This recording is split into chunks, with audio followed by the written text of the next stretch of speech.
my heart to fear, and grace my fears released. How precious did that grace appear, the hour I first believed. When many dangers, toils, and snares I have already come, 'twas grace that brought me safe thus far, and grace will lead me home.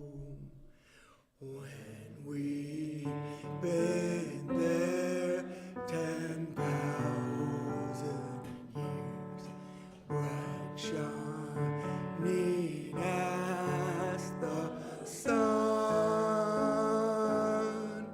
we've no less days to sing God's praise than when we first believed.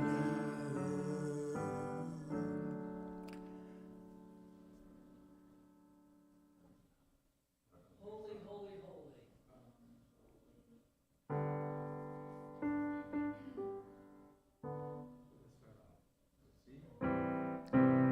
Yeah, that sounds good.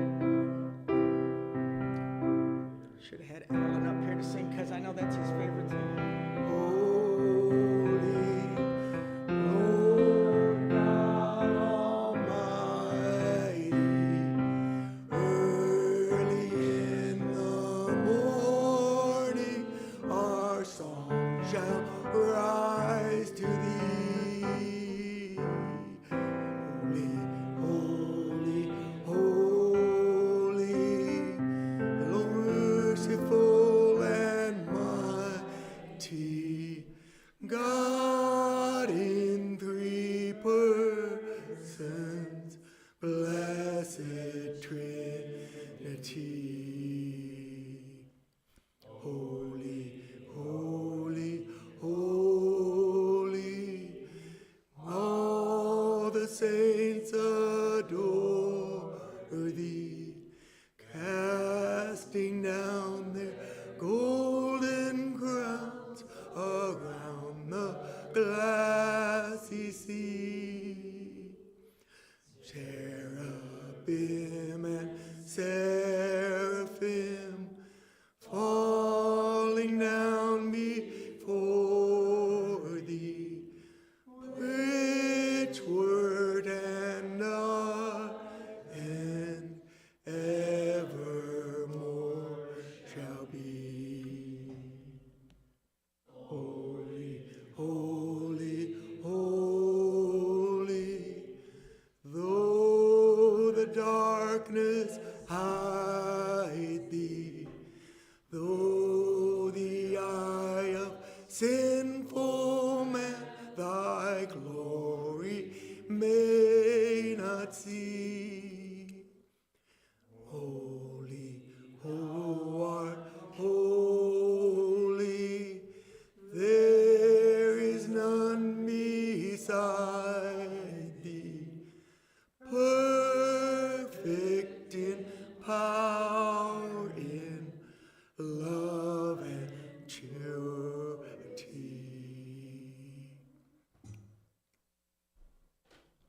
Thank you. Doug came all the way from Pennsylvania to do that. North Carolina. I'm sorry, I know that. Via Columbus. Doug was he was in Columbus. Some of us were in Columbus for a reunion yesterday. So it was a good time seeing everybody that we haven't seen for 30 years. And they all look the same. No, we all well, I'm not going to talk about it.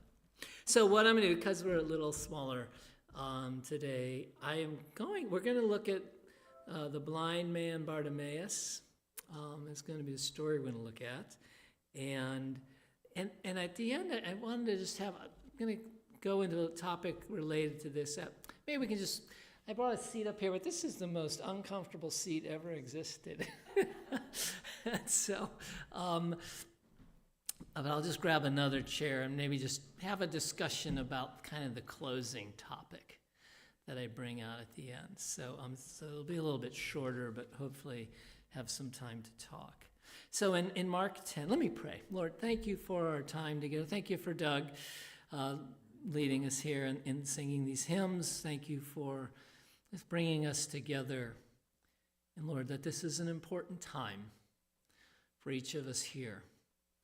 Lord, and thank you that you want to touch our hearts. You want us to love you, love one another.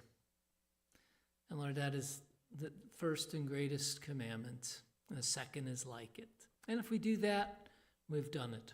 We've done what you require, what you want. And we don't have to go beyond that.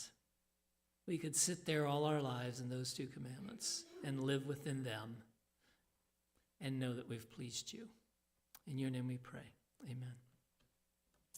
So 10:46 of Mark.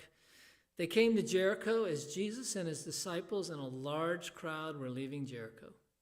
Bartimaeus, the son of Timaeus, a blind beggar, was sitting by the road. When he heard that it was Jesus the Nazarene, he began to shout, "Jesus, Son of David, have mercy on me." Many scolded him to get him to be quiet, but he shouted all the more, "Son of David, have mercy on me." So this is a significant moment in Mark's gospel, and it marks a major turning point, the final turning point of the gospel. And what's key in this is this Bartimaeus calls Jesus the Son of David. And it's the only time the phrase is used in Mark's gospel, just this one time here on the lips of Bartimaeus. And Jesus will call himself this in a little bit, but from a person, just it's the only official time that it's used in this way. And Son of David means Messiah King. So what we have is we had, remember in chapter 8, we had Peter say, "You're the Messiah." And then after that, things didn't go so well for Peter, as you recall. Back then, he gets rebuked and all that. Well, here he calls him, this blind man is calling him Messiah King. The only two people up until this point, only the second person to recognize Jesus as Messiah. And we talked about this as we've been going through this, that there's this kind of messianic secret going on in John, that in Mark, that every time like a demon would say, they would say, "You're the Son of God," he would shut the demon up. And he told the disciples, "Don't tell anybody." When Peter said, you're the Messiah, don't tell anybody. Well, from this point on, all that happens is Jesus is revealed as Messiah King. The very next passage is the triumphal entry, which is just a living example, parable of, here comes the Messiah. It was out front and clear. The Messiah has come. What Jesus teaches, the parables he tells are all about him being the Messiah. And so here's this big turning point. There's this public demonstration of him being the Messiah. But what we're going to look at today is Bartimaeus. And there's three things. He is an example at this turning point of faith, of prayer, and of discipleship. Three things. And it starts, and it's just right here, in this simple little prayer that he says.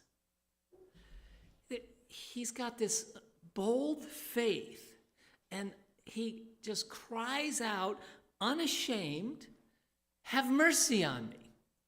This simplest of all prayers. Some call it the Jesus prayer. And we were having lunch with some folks talking about some difficulties that we've all been going through yesterday, some friends from Columbus that many of them we haven't seen for a while. And we were just talking about this, that sometimes this is all you can pray. Jesus, Son of David, have mercy on me. Or have mercy on this person. That sometimes that's it. But you know what? It's all that's needed. It's the most honest prayer we can say. I think it's interesting. The word mercy, it means to look down with me in pity. So what he is saying is he's praying that Jesus, God, would, that God's heart would break as he looked on his condition. Are you comfortable praying that, like when you're having a hard time, when stuff has gone wrong, when there's trouble, are you comfortable in your relationship? Are we comfortable in our relationship with God to say, God, look at me and may that break your heart when you look down on me. Break your heart in pity and mercy.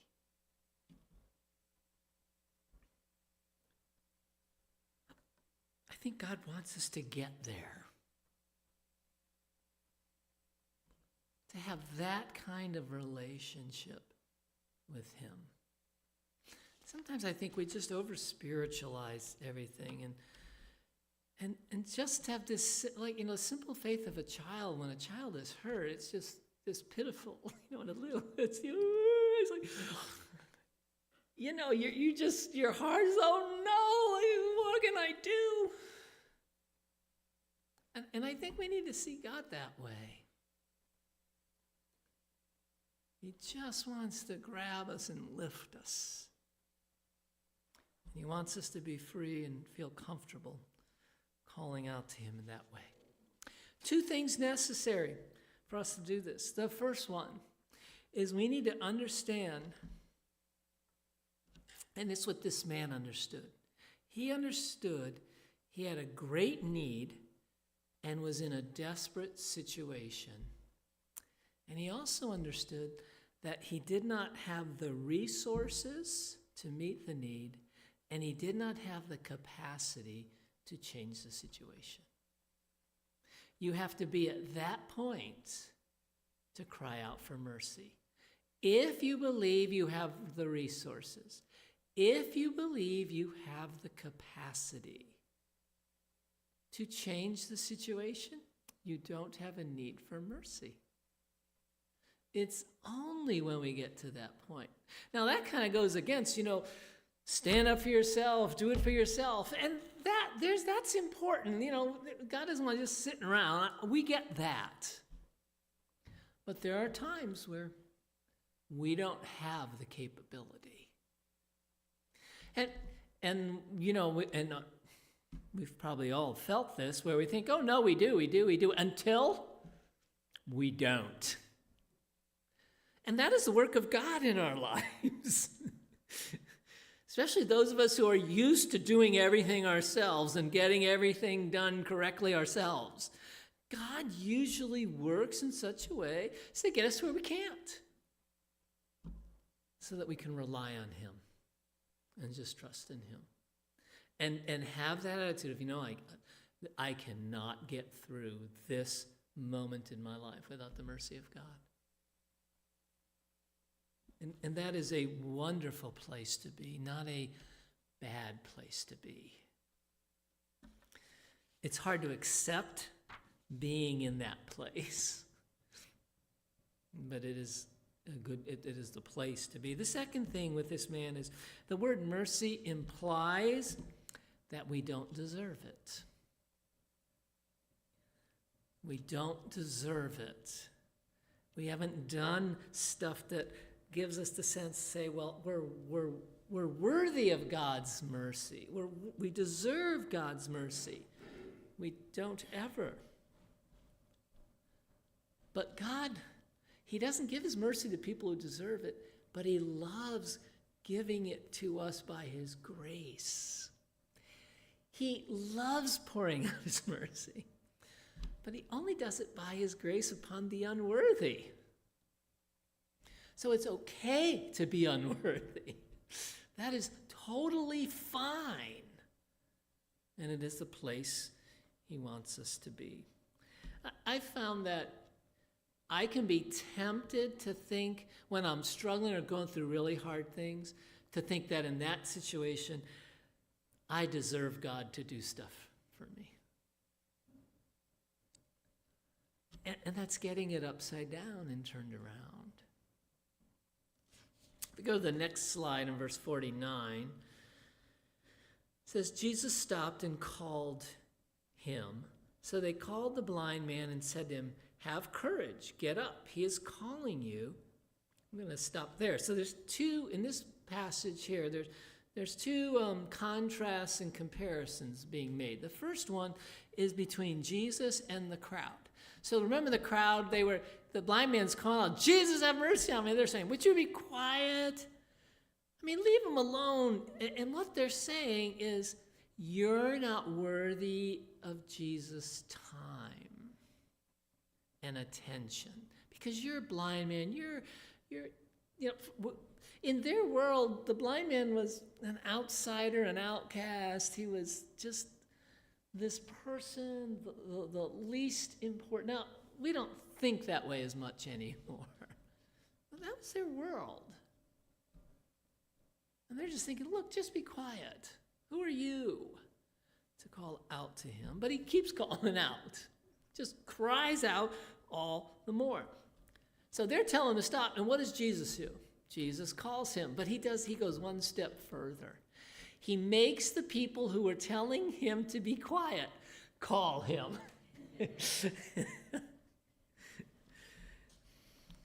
And then there's a little bit of irony here, as like I mentioned, mark this irony. They say to him, have courage. He is the living example of courage. He doesn't care what anybody in the crowd thinks. He's going to cry out for mercy, and they're not going to stop him. And when they try, he's going to cry out even louder.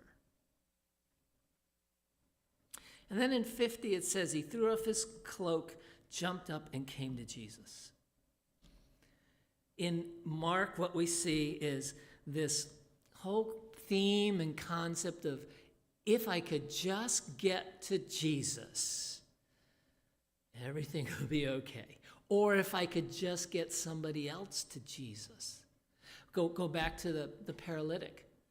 His friends, what they do, it was like they went up on the roof and dug a hole in the roof and dropped him in front of Jesus. They just had to get him to Jesus. The woman with the hemorrhage. Crowds all over the place, and she fights her way through the crowd and says, if I could just touch his garment. And we see this throughout. The Canaanite woman. If I can just sneak in behind the disciples' back and come to, and Jesus just like, oh no, and then she just persists, because once she got Jesus, she knew it would be, that things would be all right. Now the second contrast is, and Sue Cooper mentioned this last week, so I'm not going to belabor this. Verse 51, then Jesus said to him, what do you want me to do for you? And we looked last week at James and John, who asked him, and he said, what do you want me to do for you? And this, he says, blind man replied, Rabbi, let me see again. And we have just such a contrast between the failure of the disciples and this blind man's simple faith. And how the J-Bros, they were, it was just all about selfish ambition and selfish desire. And for this guy, it's just a deep need. A real, genuine, deep need. And then what's fascinating is this next line. It says, well, let me get to that in just a second. Because a couple of things here just on the confidence of the blind man and his prayer, and just to help us and with prayer and faith, because these two are really connected. And I have three things. First, it requires setting aside selfish ambition and selfish desires. Faith, prayer requires that. It's real easy, I think, for us to misunderstand selfish desires for needs in our world. I just think that's really easy to do. And it's just something, and it's not a beating you to make you feel guilty, it's just something I think we need to be aware of when we come to God. We just need to be aware of it. And I don't think we should be afraid to ask God for anything, but I think we need to be aware of, what is the heart motivation here? Don't beat yourself up about it, but just have an awareness of that. I think the second thing is, it's a desperate need that he's begging and pleading for. And third, and it's not exactly in here, but we see it throughout Mark, see it with a man with leprosy. He comes to Jesus and he says, if you are willing, I can be healed. And then in the garden, Jesus said, not my will, when he was praying, that the cup would pass. Not my will, but thine be done. So I think faith and quality, powerful prayer is a really simple thing. It's understanding a deep need that only God can meet. And then begging that his mercy would be upon us. And always having an open hand of God, your will be done. That's all. It's not how you say it. It's not how long you say it. It's just that. In this story, the next thing that happens is verse 24. Oh, no, I lost the verse there, sorry. Let me go back one more. Here it is, 52. Jesus said to him, go, your faith has healed you. Immediately he regained his sight and followed him on the road. So he is the perfect disciple. It's a second contrast. And I don't mean perfectness that he does everything right, but he is the example of what a disciple is. Just like the disciples, it's the same language. They immediately left the boat and followed Jesus. Everyone else up to this point that Jesus healed, he said, go and don't tell anybody. But he lets this man follow. And this whole thing is turned now. And I think what the blind man is, and Mark is into this, we talked last week about this, the great reversal, kind of the upside down kingdom. And I think the blind man is the upside down great reversal disciple. The one that you would not think should be the disciple is the example of discipleship. The first shall be last. That is the kingdom of God. The first shall be last. The youngest is the oldest. The leader is the servant and the slave of all. That's Christian discipleship. So, this is going to be where we go into our topic of discussion. First, last, and the last first. If you feel like the last, or somebody feels like they are the last, they're the outsider, the outcast, the unclean, the poor, or whatever. If that's the case, you want a great reversal. That's what you're hoping for. For whatever reason, that's why there are so many revolutions taking place in countries. Because those who are last want things to be reversed. When we were in Vienna, and we went to the palace, whatever, I forget the name of it. But then I went there and on our son, and it was like, you go and you look at this thing, and it was like, wow, just massive thing. for the Habsburg kingdom. It was like, and then you learned that it was for one family. This unbelievable place. I mean, it puts our things way to shame. Anyway, you see something really big here, it's like it's nothing. And then you read about these revolutions, and I stood there thinking, I can see why people, these peasants who had nothing, revolted against this incredible wealth. It's just natural when you feel like you're last to want some kind of great reversal. Now, I think a part problem in our world is that many people who aren't last think they're last. Everybody thinks they're the persecuted ones. People in power think they're the persecuted ones. People who are on the inside think they are the outsiders. And that's a problem. And I think to understand the whole great reversal, there's a couple things. We have, I think a lot of times we have a worldly view of the great reversal, a human view. Like Peter.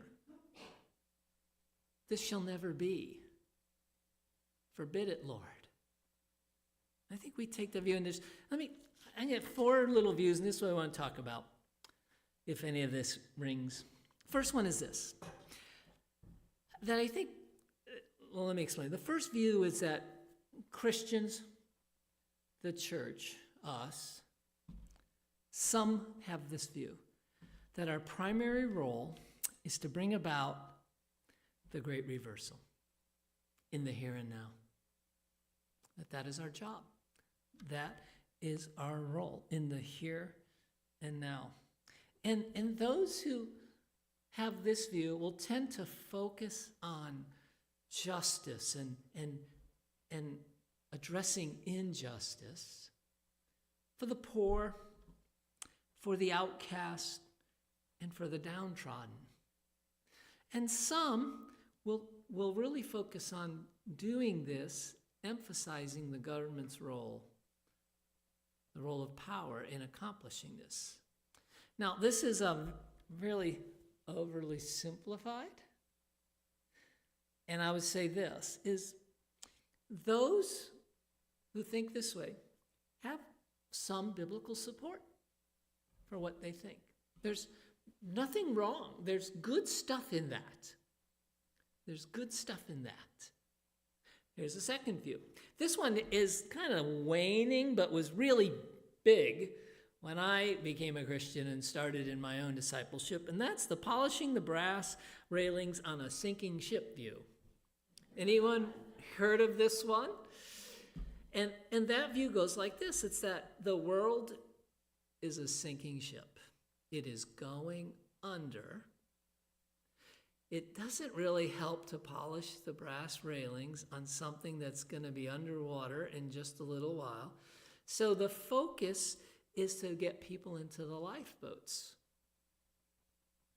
And that takes place primarily through evangelism. Now, again, that's an oversimplification. That's on purpose. And there is biblical support for evangelism and the importance of it. And they are looking, the first group is looking for an economic and social reversal. This group is looking for a spiritual and we might say heavenly reversal. There's a third group. And this is kind of a group that's been grown. It's been throughout history, but it's grown a lot in the past 20 years. And that's the make the world Christian view.